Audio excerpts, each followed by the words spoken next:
Vamos a hacer lo posible por responder una pregunta que es Que lleva bastante complicada. milenios, Sí, sí, sí. que ha trasnochado la humanidad por siglos. ¿Qué fue primero? ¿El huevo o la gallina? Es que esa pregunta tiene una respuesta fácil, pero es una respuesta facilista. Es Sí, una sí. manera de uno conformarse, porque en realidad la respuesta es más complicada. ¿Qué tiene que ver un huevo con un dinosaurio o una gallina con un dinosaurio? Es lo que vamos a tratar de explicar el día de hoy. Y es por eso que hoy tenemos el tercer invitado al viernes de desmitificación. Y se logró determinar que comparten características entre las aves modernas y aquellos que ya están extintos. Desde la rama filogenética se podría decir que sí son dinosaurios. Las aves básicamente son dinosaurios modernos, ¿cierto? Tenemos el superpoder de acumular conocimiento que no sirve para nada. Y este es nuestro intento por hacer algo útil con ello. Viernes de desmitificación. Un universo de conocimiento inútil.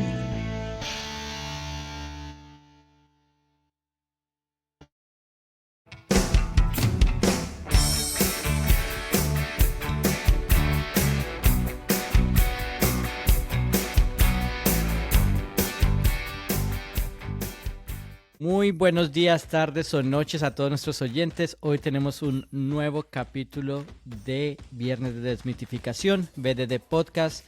Y con nosotros hoy Joao, como siempre, fiel amigo, mi compañero, el socio. ¿Cómo me le va el día de hoy? Oiga, Mario, estaba pensando que nosotros somos muy malos amigos ¿Por qué? porque, porque hay un amigo de nosotros que ha estado súper pendiente y nosotros no nos hemos acordado de Javier Avendaño. Javier Amendaño, como se le decía en el colegio, Pancita. Amigo mío Ah, Yo estudié con él en el colegio, somos amigos desde el 1999. es que yo sabía del apodo de él, pero no sabía que venía del colegio. Sí, Javi, sí, un sí. abrazo, parcero. Don Nosotros vemos que siempre está Avendaño. pendiente de nosotros y eh, yo lo recuerdo con mucho cariño. Hace muchos años que no lo veo, pero un saludo, parcero. No, y también está por aquí en Canadá. Se Sí, vino a sí, sí, vivir yo hace sé. unos años por acá, pero nunca nos pudimos ver porque Canadá es Sí, tan sí. grande y vive tan lejos. Bueno, hoy tenemos un tema que es un poco difícil, es bastante complicadito, pero vamos a tratar de meterle muela. Vamos a tratar de resolver, hacer lo posible por responder una pregunta que es Que lleva bastante complicada. milenios, Sí, sí, sí, que ha trasnochado la humanidad por siglos. por siglos, así es. Desde tiempos inmemoriales se ha dado ese dilema y la verdad es que es bien difícil.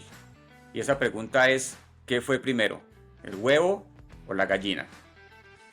Vamos a tratar de La responder pregunta esa del millón. pregunta y ese tema nos va a llevar a hablar un poco sobre dinosaurios, necesariamente. Entonces, vamos a tratar de meterle el diente a ese tema. Empecemos desde el principio y el principio de esa pregunta es los dinosaurios. ¿Por qué? ¿Qué tiene que ver un huevo con un dinosaurio o una gallina con un dinosaurio? Es lo que vamos a tratar de explicar el día de hoy.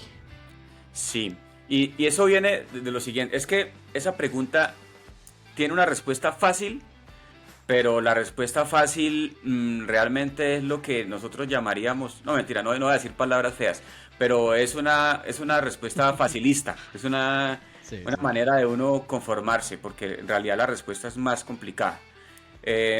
Resulta que pues uno es ingeniero, yo soy ingeniero, entonces necesita que sea blanco o negro, o uno Ujú. necesita que uno más uno sea dos, y algunas veces no es así. Cuando yo le hice esta pregunta a un biólogo que yo aprecio mucho, que él es doctor en biología y es una persona que lleva realmente muchos años estudiando la evolución, le pregunté, él es el profesor Emilio Realpe, profesor de la Universidad de los Andes, que es tío de mi esposa, que también es bióloga. Cuando le pregunté qué fue primero, el huevo o la gallina, él me dijo, fue primero el dinosaurio. Entonces yo le dije, sea serio. Entonces él me dijo, estoy siendo serio. Yo dije, ¿cómo así? Entonces me dijo, es que esa pregunta no es así como, No es es tan más, me fácil. dijo, me dijo, esa pregunta no tiene ni siquiera sentido. Yo, bueno, explíqueme. porque no entiendo. Entonces, bueno, vamos a tratar de responder esa pregunta y eso es como Shrek, vamos por capas. Vamos a primero... como la cebolla. Vamos a responderlo primero desde lo simple, o sea, la respuesta simplista, que es cierta, pero es simplista. Entonces, vamos por la primera capa. Definitivamente y lógicamente fue primero el huevo. ¿Por qué? Porque es que resulta que la gallina apareció en la Tierra no hace mucho. Mira, apareció en la Tierra hace 7400 años más o menos. Y es la especie Gallus gallus. Hace más o menos 7400. Gallus banquiva. Esa, bueno, eso es importante. Esa que usted menciona es el abuelo de la gallina moderna. Ok. Que ya vamos para allá. Pero la gallina todavía. Es el ancestro de la gallina moderna, pero la gallina ahorita, la moderna se llama Gallus gallus. Y existe en la Tierra hace más o menos 7400 años, que es una gallina doméstica, como usted lo dice. Exacto. La predecesora es una gallina salvaje. Y eso en realidad es difícil darse cuenta. O sea, para uno que no es biólogo, uno no se da cuenta de eso. Para uno son igualitas. Pero por ejemplo, es que ya para el que estudia esa ciencia, que es una ciencia bastante complicada, requiere mucho estudio, puede diferenciar entre distintas especies fácilmente. Por ejemplo, yo cuando veo una libélula, para mí una libélula es una libélula, pero mi esposa le puede decir de qué especie es esa libélula y si es distinta a la otra. Es que yo llevo muchos años conviviendo con biólogos, desde que Carolina y yo somos novios, y eso es, por ejemplo, y eso es muy chistoso. O sea, es difícil entenderlo para uno. Por ejemplo, usted me pregunta, ¿no? ¿Qué están haciendo tus amigos? No, por ejemplo, tal es especialista en vías. Este otro es especialista en, qué sé yo, en hidráulica, que sea en el caso suyo. No, este man es especialista en instrumentación. Este otro, y cuando yo hablo con biólogos, marica, es súper chistoso porque no, este man es el especialista en ranas. Este es el especialista en micos. Y eso porque estudiar un género es bien complicado, es bien complicado. Yo tengo una amiga que se especializó y tiene 2 doctorados en hormigas. Exacto. En solo hormigas y llega viajando por el mundo estudiando hormigas. O sea, me imagino que para los biólogos, si usted me dirá si me equivoco, uno ya no dice, eso es una araña. Ya no es solo una araña o ya no es solo una hormiga. Ya viene como con 3 categorías antes de decir qué insecto es. No, y como mi esposa le explica a mis hijas, en el apartamento donde vivíamos antes, resulta que todos los días le dejábamos papaya a un pajarito. Y él llegaba y se paraba ahí y empezaba a comer papaya. Para mí ese pajarito... Y eso que yo he ampliado mi conocimiento de pájaros, porque yo no salía de la mirla y el toche, pero resulta que ese que se paraba ahí era un bicho fue. Y entonces yo, bueno, ¿se llama? Sí, un bicho fue gritón, se llama ese pajarito amarillito. Además gritón. Sí, entonces para mí yo amplié mi léxico porque ahora conocía el bicho fue, pero mis hijas le decían el Pitangus sulfuratus, que sí. No, ahí sí queda yo más jodido. Me dice pitango sulfurato, el último que me imagino es un pájaro. Exacto, sí. Bueno, pero entonces vamos a la gallina. Definitivamente el huevo fue primero porque la gallina existe hace 7400 años, pero los huevos existen hace aproximadamente 542 millones de años. Millones, ya. O sea, los primeros huevos fueron de corales y aparecieron hace 542 millones de años. Y huevos, o sea, por ejemplo, primero fueron los huevos de los insectos, que aparecieron hace más o menos 230 millones de años. Luego los huevos de los peces, de los reptiles, de los dinosaurios, ¿sí? Entonces, los huevos existen muchísimo antes que las gallinas. Las aves. Entonces hay que ser más preciso cuando se hace la pregunta. Sí, porque la pregunta realmente es ¿qué fue primero? ¿El huevo de gallina o la gallina? O la gallina. Exacto. Entonces ahí listo, vamos a esa pregunta. ¿Qué fue primero? ¿El huevo de la gallina o la gallina? Y la respuesta es también fue primero el huevo, pero es realmente ahí es donde viene la cosa, es una deducción lógica. No la hemos comprobado porque no hay quien la pueda comprobar. Es imposible comprobar. Es imposible de comprobar. Me explico. La gallina que existió antes de la gallina es la que usted decía antes, que era el Gallus gallus banquiva, que era una gallina salvaje, ¿cierto? Entonces, esa gallina salvaje en algún momento evolucionó hasta la gallina doméstica actual, ¿cierto? Que es Gallus gallus. Entonces es lógico pensar que en algún momento una gallina salvaje llevaba adentro un huevo donde estaba la gallina doméstica. Puso ese huevo y nació la primera gallina doméstica. Pero Es una deducción lógica, lógica y es cierta, es verdadera. es cierta si comprimimos millones de años en un evento. Eso es lo que pasa, ahí es donde está la cosa, y por eso es que el tío de mi esposa me decía, su pregunta no tiene ningún sentido. Porque si bien es cierto que poniéndole lógica a la cosa, en algún momento la gallina salvaje tuvo que llevar adentro el huevo que llevaba la gallina doméstica, estamos simplificando, eso es verdad, pero estamos simplificando un problema que es mucho más complejo. Y eso lo hacemos porque nosotros queremos traer las cosas al espacio temporal que tenemos nosotros en la mente, que es muy limitado, ¿cierto? Nosotros vivimos en promedio, digamos, 60 años, 70 años, pero la evolución es un proceso que toma millones de años, millones de años. Entonces estamos tratando de entenderlo y no lo estamos haciendo bien. Esos cambios son imperceptibles, toman millones de años. Es muy difícil cuando nosotros como raza humana llevamos tan poco tiempo en el gran esquema del tiempo del planeta y de las especies y de los seres vivos. Nosotros hemos estado aquí por una mini fracción de tiempo. Uh-huh. En total, entonces para nosotros es muy difícil entender y como analizar y aceptar que todo eso ha pasado durante tanto tiempo y queremos simplificarlo al tiempo que nosotros hemos estado aquí, que nosotros recordamos, que tenemos historia escrita, que tenemos percepción de esos cambios. Entonces, ¿qué pasa? Que en la ciencia yo necesito comprobar las cosas. O sea, está bien la deducción lógica. Ese es el primer paso, pero yo tengo que poder llegar a verificarlo.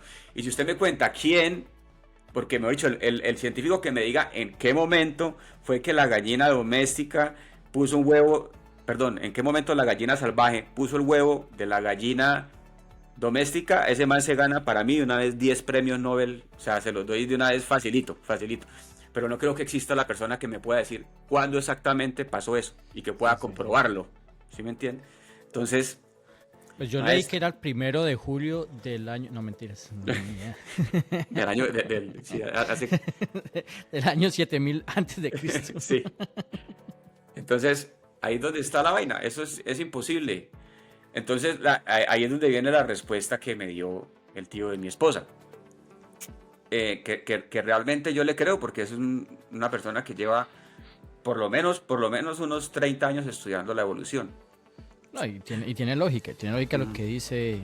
Entonces, y aquí un datico curioso para los que se preguntan de dónde salió la gallina, de dónde, no de qué lugar, sino en qué locación geográfica, que yo no lo sabía hasta ahora, es en la China se localiza la primera gallina doméstica. Uh-huh. Claro, porque la gallina salvaje era de allá. Entonces allá por eso apareció el también. Kung Pao es tan bueno. Ajá, exacto. Después fue que ahí apareció la gallina doméstica. Entonces lo que me explicaba el tío de mi esposa, el doctor Emilio, es que el huevo simplemente hace parte de un ciclo reproductivo. Y un ciclo usted no puede decir cuándo tiene comienzo y cuándo tiene fin. Claro. ¿Cierto? Y si lo complicamos más, ese ciclo reproductivo empieza con los dinosaurios. Uh-huh. Y vamos ahorita en la gallina. Entonces, una especie da lugar a otra, luego esa da lugar a otra, esa da lugar a otra, y siempre han tenido el huevo como parte de su ciclo reproductivo. Es entonces, más como... ahí usted ahí abre una pregunta y es, ¿entonces las gallinas vienen de los dinosaurios o son dinosaurios? Definitivamente, y es una pregunta que... Es una pregunta que abre ahí que es una vaina... Es muy complicado. Lo ponen a pensar porque es algo que... Obviamente todos, yo creo que muchos tenemos en el imaginario el dinosaurio, lo que vimos en Jurassic Park, pero eso es una breve parte de lo que fueron los dinosaurios como total. Además de que han habido muchos estudios y encuentros y descubrimientos que comprueban que muchos dinosaurios tuvieron plumas. Entonces lo que hace preguntar, ¿en qué momento hubo una evolución o esta es la evolución que había en el momento? ¿Cierto? Que eso me parece a mí una pregunta extremadamente complicada y fascinante. Exactamente. Entonces, ya nos metemos allá. Entonces, realmente, más que un ciclo, se vuelve como una espiral que empezó por allá con los dinosaurios y que ha tomado millones de años hasta lo que llevamos hoy. Y el huevo hace parte de esa espiral. Entonces, realmente, usted llegar y decir qué fue primero, realmente esa pregunta no tiene sentido. Nosotros no es una cosa, es un proceso tan lento, que lo que podemos es aplicar algunas deducciones lógicas, pero no lo podemos comprobar. Una espiral infinito que comenzó con los dinosaurios, empezó con un ave que se llamaba Archaeopteryx, estamos hablando de hace más de 150 millones de años, y vamos en lo que vamos ahorita, en las aves modernas. Entonces, ahí está, digamos, la respuesta a la pregunta de si fue primero el huevo o la gallina. Si quiere una pregunta fácil, si quiere una respuesta fácil, fue primero el huevo. Si quiere una respuesta verdadera, consciente, de verdad, desde el punto de vista de la ciencia, esa pregunta no tiene ningún sentido. Esa es la respuesta. ¿Fue primero el dinosaurio? ¿O fue primero el insecto? ¿O fue primero la...? Exacto. Eso fue lo que fue primero. Pero sí, los huevos existen desde muchísimo tiempo antes de cualquier ave. Si uno lo piensa desde ahí. En el siguiente capítulo explicaremos por qué cruzó la gallina el camino. Esa es otra pregunta. Pero no, sí, es fascinante cómo... Y no solamente la gallina y el huevo, sino cómo todas las especies pueden haber llegado desde algo totalmente diferente si lo explicamos desde el punto de vista evolutivo, ¿no? Entonces, viene necesariamente la siguiente parte de nuestro programa de hoy, que es, entonces ahora hablemos de los dinosaurios, lo que usted decía ahora. Realmente, los dinosaurios, ¿qué? O sea, ¿cómo eran? ¿O qué eran? Bueno, los dinosaurios aparecieron hace más o menos unos 250 millones de años. Aparecieron en la Tierra y eran una cantidad de especies. Eran los animales dominantes en la Tierra, y se extinguieron hace más o menos 65 millones de años. Y durante el periodo Jurásico, que es el que usted nombraba hace un rato, por eso la película más famosa de dinosaurios es Parque Jurásico. Durante el periodo Jurásico tuvieron su esplendor, dominaron la Tierra durante ese tiempo. Y hace más o menos 65 millones de años se extinguieron gracias a un evento, ¿cómo es que se dice? Bueno, no sé, un evento... Catastrófico, correcto, gracias, esa es la palabra, que terminó por lograr una extinción masiva en la Tierra. Que esa es otra de las cosas, no hay tampoco que alarmarse, o sea, ese término extinción masiva realmente le damos un carácter como apocalíptico, pero han habido 5 extinciones. Pero aquí hay otra alerta de mito que vamos a romper. Y es el mito de que los dinosaurios murieron por un evento, que fue el meteorito que cayó en la Tierra y todos murieron con la explosión, lo cual puede que no sea cierto. Entonces, hablemos un poco de los eventos de extinción masiva que han habido en la Tierra, que son 5. Ajá. Y puede que estemos, o sea, hay muchos científicos que dicen que estamos en este momento viviendo el 6º. Entonces, definamos qué es una extinción masiva. Una extinción masiva es un evento o una serie de eventos que logran acabar con más del 75% de las especies del planeta, pero no especifica el periodo de tiempo. Puede ser en cuestión de meses, como ocurrió con los dinosaurios, o puede ser en cuestión de miles o millones de años, como ocurrió con las otras.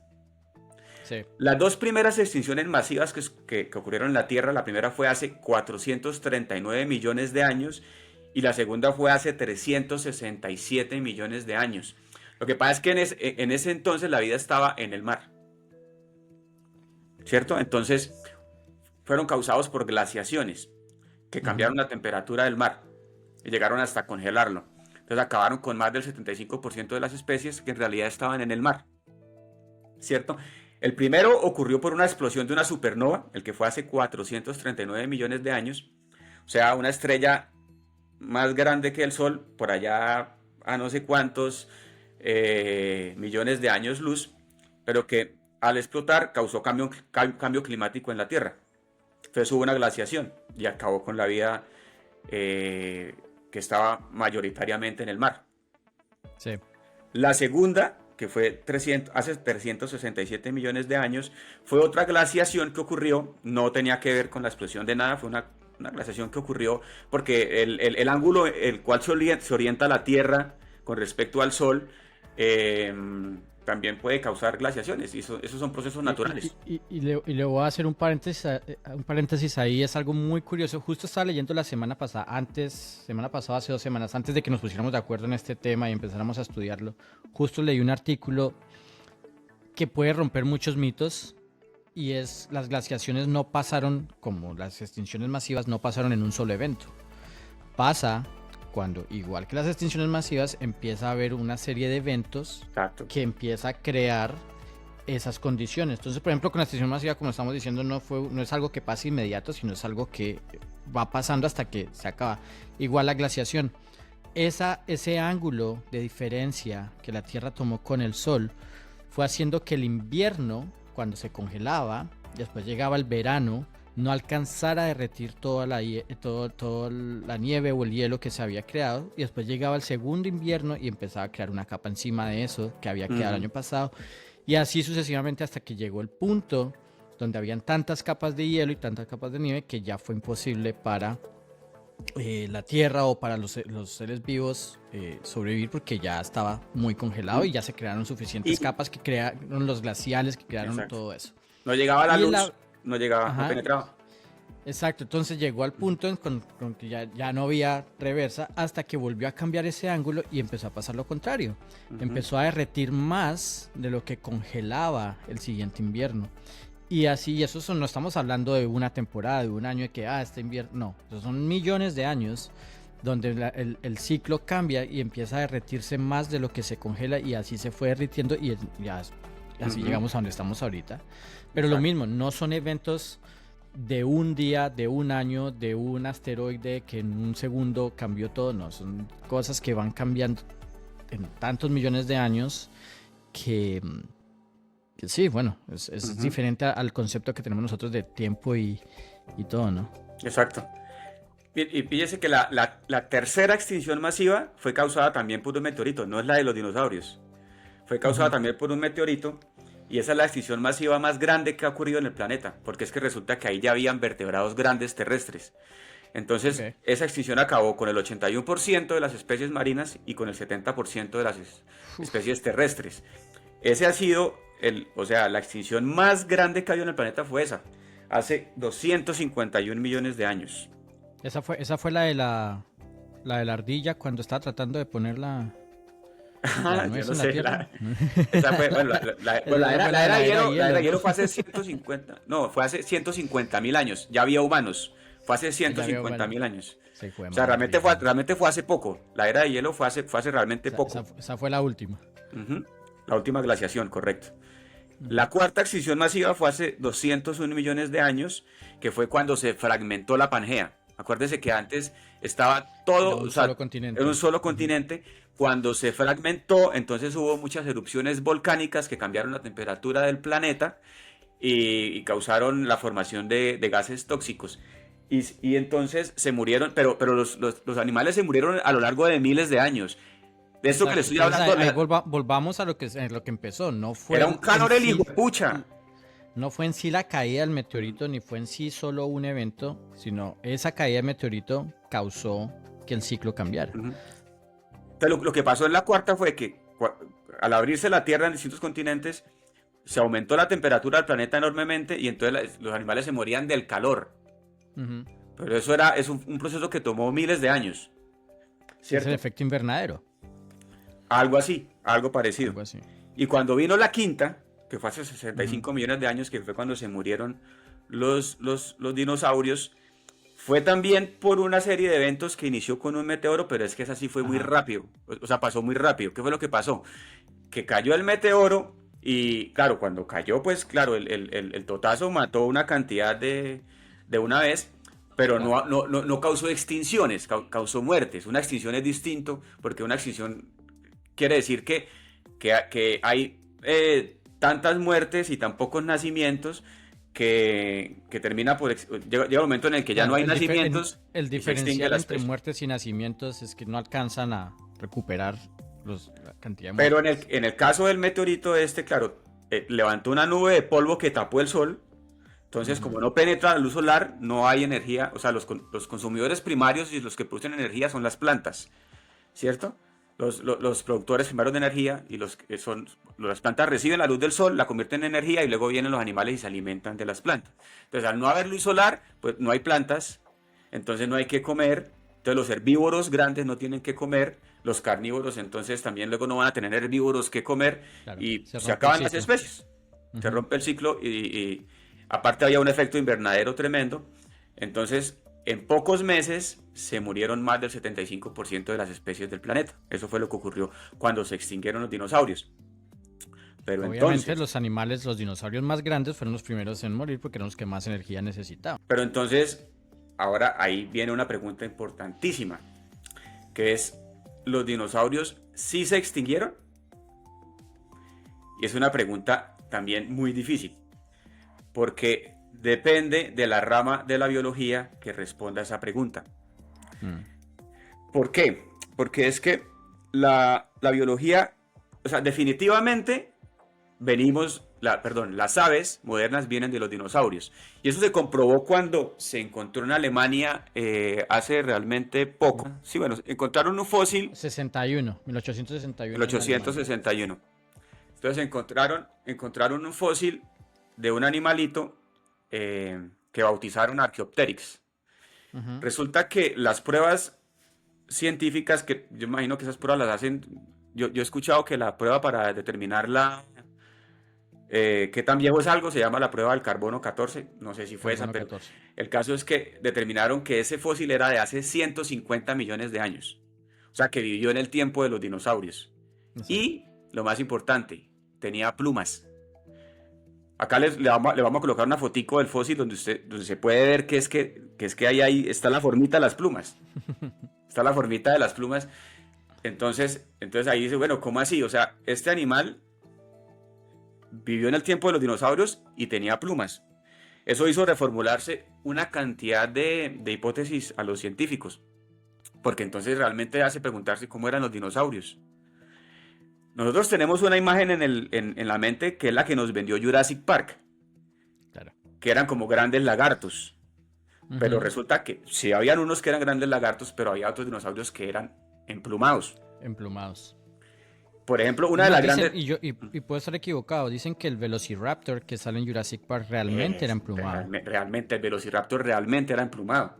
Entonces Ujú. nosotros en Jurassic Park lo vemos como un lagarto grande que ruge, además, cuando realmente era un ave, o sea, era emplumado y realmente lo que emitía era silbidos, o sea, Exacto. su órgano, Era un high pitch. su órgano fonador era Ujú. realmente más parecido al de los pájaros, creo que se llama siringe, algo así. Entonces, realmente su sonido era más parecido al de un pájaro. Ahora, sí era un depredador, eso es cierto, pero se parecía más a un pájaro. Y es que de hecho una gran cantidad de dinosaurios eran emplumados. Ujú. Ujú. Y entonces cuando ocurrió ese evento catastrófico, ¿cierto? Que acabó con la mayoría de especies, ¿cuáles sobreviven a un evento de esos? Las que requieren menos energía. Los que se Entonces, pueden adaptar más fácil. los más chiquitos. Ya.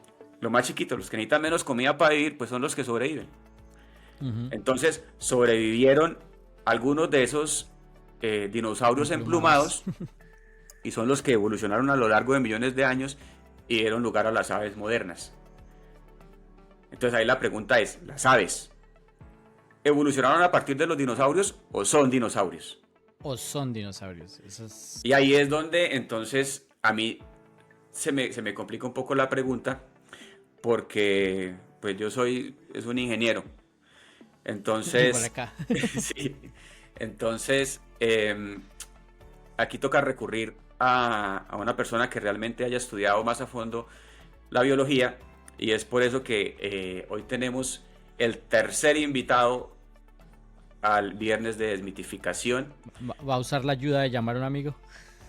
¿Se acuerda que en el primer capítulo estaba usted en Vancouver, estaba el invitado en Bogotá y estoy yo acá en Medellín? En el segundo, igual, el invitado estaba en Bogotá.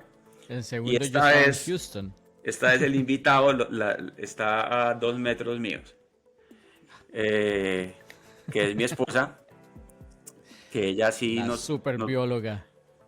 que es una bióloga, bueno, yo no sé, usted sabe, ¿no? Que ella fue campeona mundial de patinaje, además.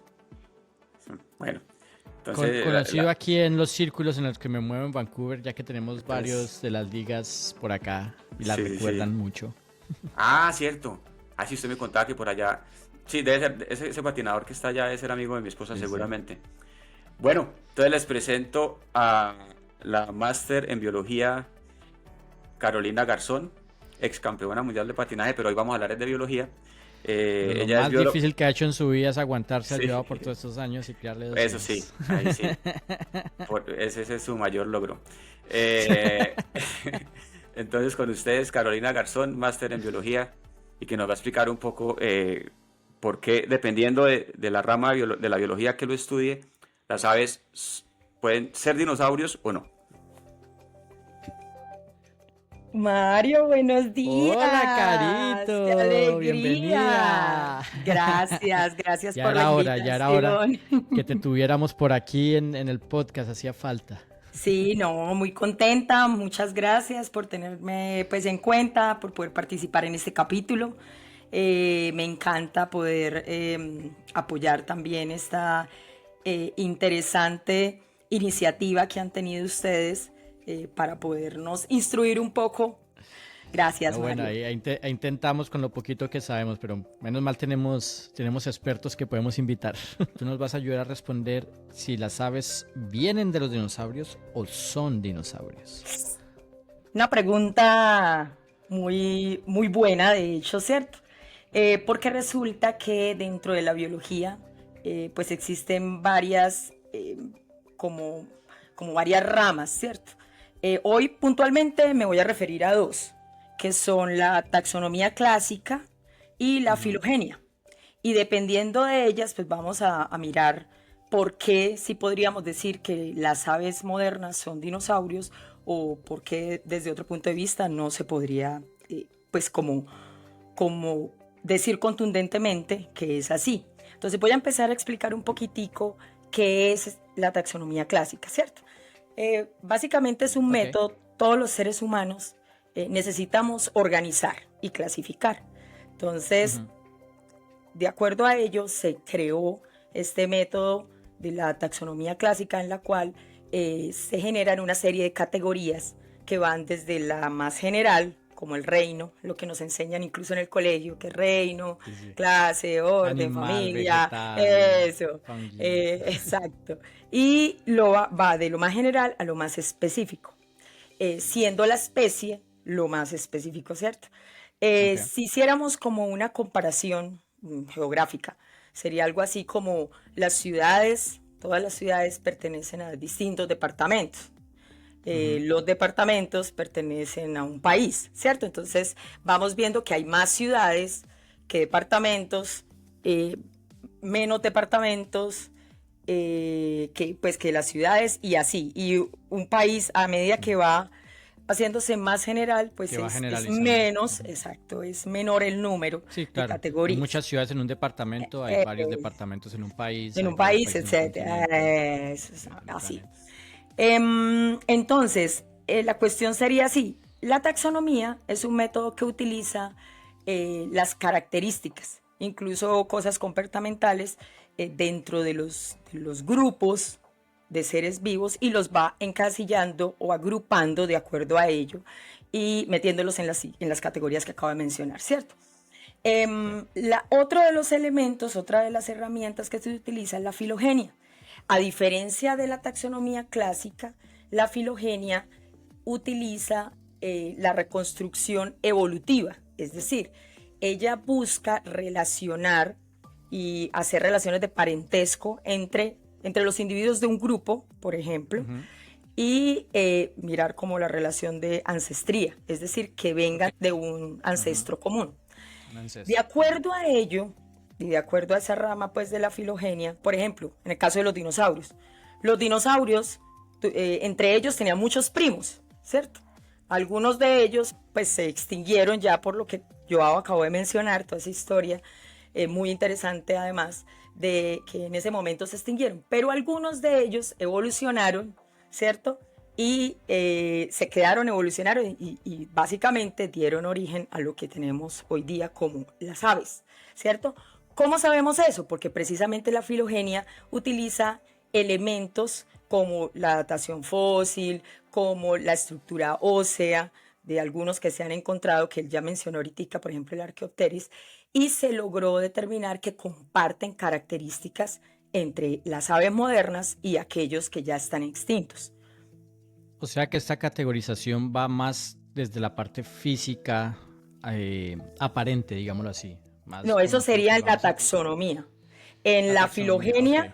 En la filogenia va más de evolución, son relaciones de parentesco.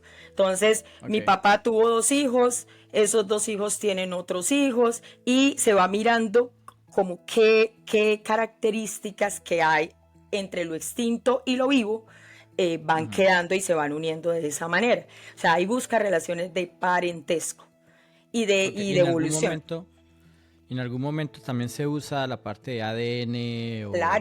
Claro, de hecho es fundamental. Yo ahorita escuchaba a Joao hablar de que precisamente habían algunos mecanismos como el carbono 14, por ejemplo, para poder datar los fósiles, etc.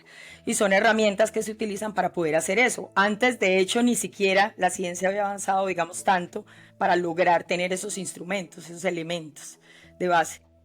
Entonces, ahora sí, para tratar de dar solución a la pregunta de si las aves son dinosaurios, desde la rama filogenética se podría decir que sí son dinosaurios. Las aves básicamente son dinosaurios modernos, ¿cierto? Entonces podemos decir que la paloma que vemos ahí comiendo, el colibrí, que vemos succionando néctar, hasta el búho. Todos son dinosaurios, desde esa rama de la biología. Exacto. Podemos decir, no son evolución del dinosaurio, son dinosaurios. Pues de hecho son modernas, ¿cierto? O sea, es decir, ahí sí hay una evolución también. Pero, obviamente hay una evolución, pero... ¿Qué sucede con la filogenia? La filogenia, al agrupar y al crear una relación de parentesco, ¿cierto? Entre el ancestro y los descendientes de alguna manera y quedar en un mismo cladito, me muestra un grupo familiar, ¿cierto? El hecho de que dentro de voy a ponerlo comparativamente, el hecho de que dentro de una familia, pues en la familia de uno hay abuelos, hay tíos, hay primos, y hay primos que incluso ya no están, que se murieron, pero existen otros primos que están vivos. Entonces, esa básicamente es como la conclusión, ¿cierto? Las aves modernas son dentro de ese mismo grupo, luego están sí son... familia. Exacto, están dentro de la misma familia. Exactamente, esa sería como la conclusión interesante de esta pregunta. Muy interesante, muy, muy interesante. Y yo creo que hay, de pronto hay aves que lo muestran más... obviamente que otras, ¿cierto? O sea, lo comparamos de pronto con un colibrí, no se ve tan obvio, pero vemos unas aves gigantes que se ven en el África, que se ven en Asia. Claro. Que uno fácilmente puede decir, sí, definitivamente sí. Se parece. Sí. Tiene rasgos y comparten rasgos. Aunque hay otras especies que uno puede decir que son más dinosaurios que las aves, por ejemplo, los reptiles, cocodrilos, lagartijas. Claro. De hecho, eso es muy interesante también porque si desde el punto de vista taxonómico, que era lo que yo te decía que la taxonomía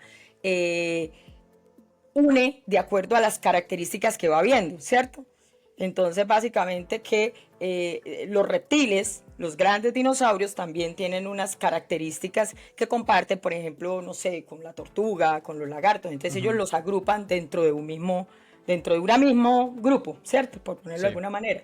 Y las aves, pues las ven distintas.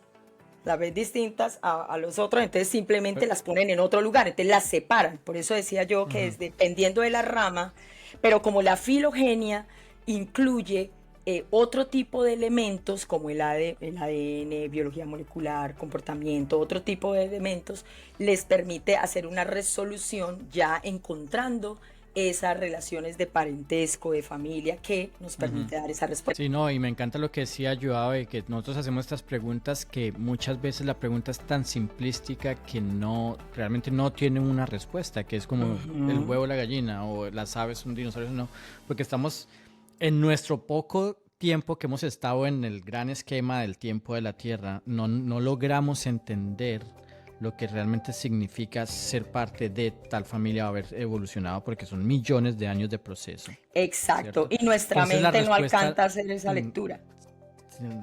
No lo podemos entender porque no tenemos la capacidad de ese tipo de tiempo. Para nosotros, que son 150 millones de años, 250 millones de años. Si nosotros estamos en eso, es como tener 150 millones de pesos y le dicen a uno, mire, ¿cuánto significa 2,000 pesos de eso? Sí, no. Entonces, pero de nuevo voy a cómo nos gusta simplificar las preguntas y tratar de tener una respuesta igual de simple cuando no es y no va a ser simple cuando estamos hablando de evolución, cuando estamos hablando de cómo hemos llegado a donde estamos hoy en día. Exacto. Entonces, la próxima vez que veamos cualquier tipo de ave, ya sabes, estamos frente a un dinosaurio. De pronto no un tiranosaurio Rex, pero sí a un dinosaurio moderno. A mí eso me parece increíble, y sobre todo cuando uno ve esas aves con esos colores tan espectaculares, con esas formas, con cómo hay aves tan diferentes de uno. O sea, uno ve de gran diversidad. El más común, que es la paloma, y después uno ve esos pájaros allá en la selva que son una vaina espectacular. Exacto. Bueno, muchísimas gracias, Mario, por esta invitación. Gracias por permitirme participar y seguimos en contacto. Pero por supuesto, no, vamos a seguir buscando temas para seguirte invitando. Eso me parece buenísimo, buenísimo. Gracias. Espero haber podido ahí contribuir en algo a esa pregunta tan interesante. Gracias. No, mano, usted tiene ahí la experta nomás. Eso es como trampa. A mí me tocó estudiar todo a mí solo. Sí. Oiga, ¿sabe qué? Una cosa que se nos olvidó hablar para concluir el tema es esto.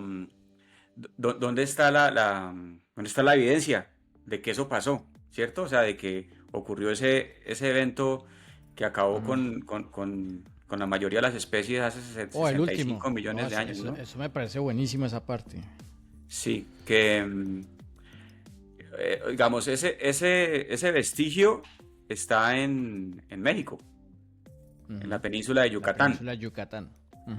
Resulta que por ahí hay un pueblito que se llama Chicxulub y resulta que ahorita es fácil verlo, porque si uno vaya, si quiere, por Google Earth, yo lo he hecho, por Google Earth vayan y busquen Chicxulub y denle zoom out y van a ver que hay un circulito así que bordea toda esa península, que se mete, la mitad está en tierra y la mitad está en el mar. Sí, no, es buenísimo. Yo he tenido la oportunidad de estar no llegué hasta allá, creo que quiero ir a Mérida, que es muy conocido, pero he estado en Tulum, en Cancún y todos esos pueblos hasta más allá. Y cuando uno hace el tour con los locales y uno va a los cenotes, ellos explican de dónde salen los cenotes y todo es en consecuencia a ese meteorito que creó un sistema de túneles por debajo y por los mismos minerales que venía el meteorito, y es como el agua empieza a moverse entre todo eso. Es impresionante, y ellos le explican a uno lo del meteorito y cómo cayó y qué pasó y cómo ha evolucionado desde entonces. Eso lo empezaron a descubrir, o sea, lleva bastante tiempo estudiándose, pero digamos que el primer descubrimiento de ese cráter fue en el 78, en 1978. Y fueron unos manes que estaban buscando petróleo. O sea, había unos manes que trabajaban para Pemex, petróleo mexicanos, algo así. Dos ingenieros, dos geólogos, de apellido Penfield y Camargo. Resulta que los manes estaban explorando, pero para buscar petróleo. Pero resulta que ellos vieron como... Obviamente muy mexicano. Pero entonces ellos estaban estudiando el suelo y les pareció muy curioso que observaron una curvatura que seguía y seguía, una curvatura perfecta que seguía y seguía y la seguían y tenía muchos kilómetros, tenía como 70 kilómetros, veían ellos. Y ellos decían, no, pero eso está muy raro, o sea, ese círculo tan perfecto y a lo largo de tanto, ¿no? Aquí hay alguna vaina rara. Algo y pasó, entonces... sí. empezaron a mirar fotos aéreas y todo, y oiga, no, venga, y hay como un circulito que se ve como muy perfecto. O sea, ahí esa formación está muy, muy rara. Entonces empezaron en ese momento ellos pidieron estudios de suelos, pero no los había disponibles. Lo que dijeron era que se habían perdido. Entonces resulta que, bueno, hasta ahí llegaron ellos. Ellos presentaron en un congreso, presentaron sus resultados y ahí murió la cosa. Pero resulta que en Estados Unidos, un estudiante de geología, en 1981, en una universidad, si no estoy mal, creo que era en Phoenix, él andaba rastreando ese evento, o sea, el evento cataclísmico que acabó con las especies en ese momento. Y entonces él ya había como estudiado varios cráteres en la Tierra.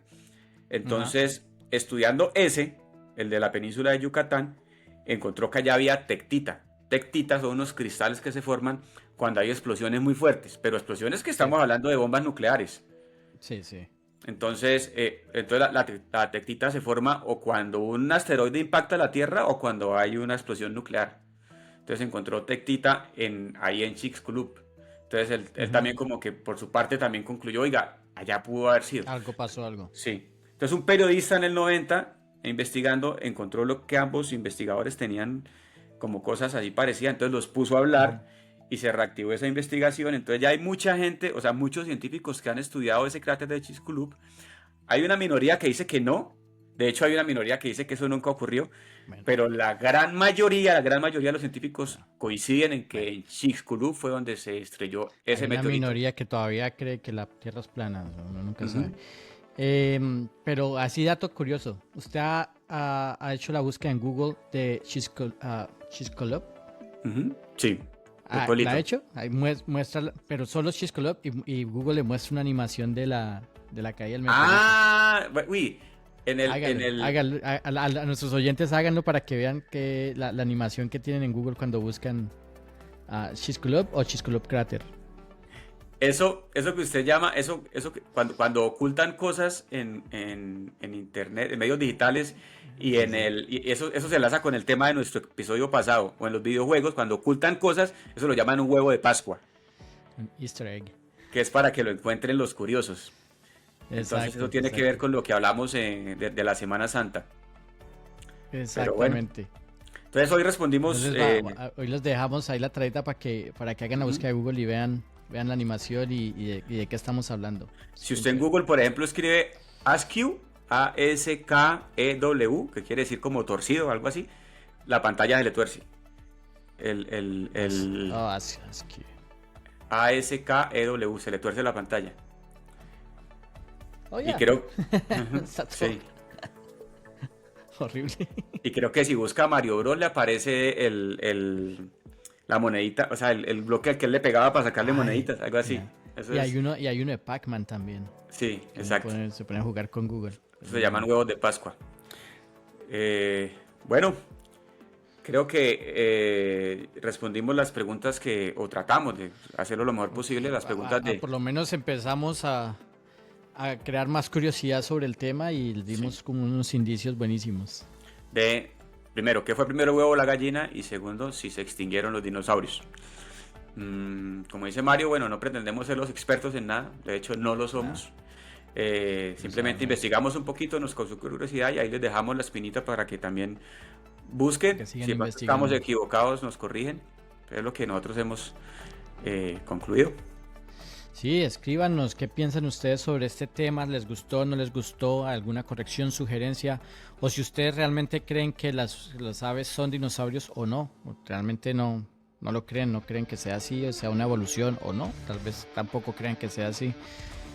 Déjenos saber lo que piensan, nos pueden buscar en Instagram como Viernes de Desmitificación, YouTube, VDD Podcast, o simplemente vayan a nuestra página web vddpodcast.com, ahí van a encontrar todas nuestras redes sociales, tienen una forma también para que nos envíen sus comentarios y ahí van a encontrar todos nuestros episodios, déjenos saber y compartan, pónganle like al canal, pónganos likes en los diferentes redes sociales, que eso nos ayuda, nos motiva y nos hace saber si les gustó o no les gustó y si hay algo que hacer para mejorar.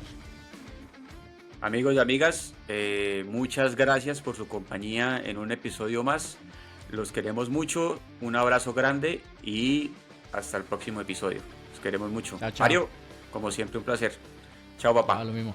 Chao, chao. Fuerte abrazo.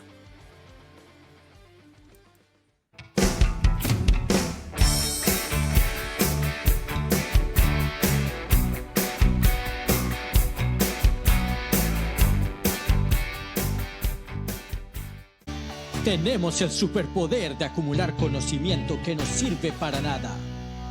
Y este es nuestro intento por hacer algo útil con ello. Viernes de desmitificación. Un universo de conocimiento inútil.